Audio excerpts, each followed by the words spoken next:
ایک دن آپ محمد صلی اللہ تعالیٰ علیہ وسلم نے دیکھا ایک بوڑھی عورت اپنا سامان باندھ کر اپنے دروازے پر بیٹھی ہوئی ہے، اور اس نے سنا تھا کہ مکہ میں کوئی جادوگر آیا ہے، وہ جس سے ملتا ہے اس کا دین چھین لیتا ہے، کہیں ایسا نہ ہو اس سے ملاقات ہو جائے اور وہ مجھ سے میرا دین چھین لے، اس لیے مجھے یہ شہر چھوڑ دینا چاہیے۔ وہ بوڑھی عورت سامان باندھ کر بیٹھی ہوئی تھی کہ آپ محمد مصطفیٰ صلی اللہ تعالیٰ علیہ وسلم وہاں سے گزر رہے تھے۔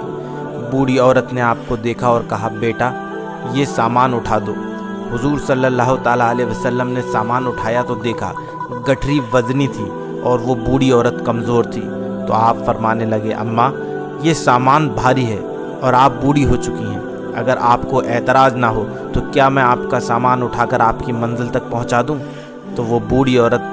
آپ صلی اللہ تعالیٰ علیہ وسلم سے کہنے لگی، اے نوجوان، اس سے بڑی مہربانی کیا ہوگی؟ تو اللہ کے رسول صلی اللہ تعالیٰ علیہ وسلم نے اس بوڑھی عورت کا سامان اپنے کندھے پر اٹھایا اور چلنے لگے۔ ابھی آپ صلی اللہ تعالیٰ علیہ وسلم اور بوڑھی عورت ساتھ ساتھ چل رہے تھے،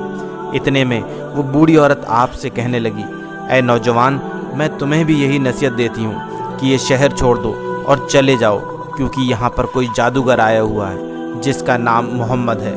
وہ اپنے آپ کو نبی کہلواتا ہے اور ہمارے خداؤں کو جھوٹا ٹھہراتا ہے، اور اے نوجوان، اس کے لبوں سے نکلنے والے لفظوں میں اتنا بڑا جادو ہے کہ جو بھی اس کی باتوں کو سنتا ہے اس کا ہی ہو جاتا ہے اور اس پر ایمان لے آتا ہے۔ اس طرح وہ بوڑھی عورت پورا راستہ اللہ کے رسول صلی اللہ تعالیٰ علیہ وسلم کی توہین کرتی رہی، اور آپ صلی اللہ تعالیٰ علیہ وسلم پورے راستے اس بوڑھی عورت کا سامان کندھے پر اٹھائے اس کی باتیں چپ چاپ سنتے رہے۔ جب اس بوڑھی عورت کی منزل آ گئی تو آپ صلی اللہ تعالیٰ علیہ وسلم نے اس عورت کا سامان اس کے سپرد کیا اور وہاں سے جانے لگے۔ تو وہ بوڑھی عورت کہتی ہے، نوجوان، تم نے اپنا نام تو بتایا ہی نہیں، کون ہو تم؟ تو آپ محمد صلی اللہ تعالیٰ علیہ وسلم فرماتے ہیں، اماں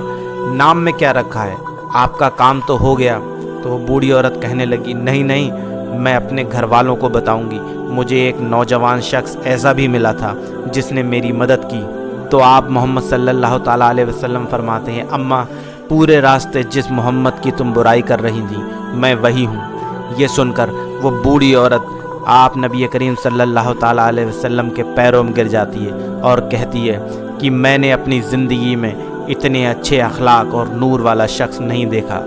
بے شک تم ہی اللہ کے رسول ہو، اور وہ آپ پر ایمان لے آتی ہے۔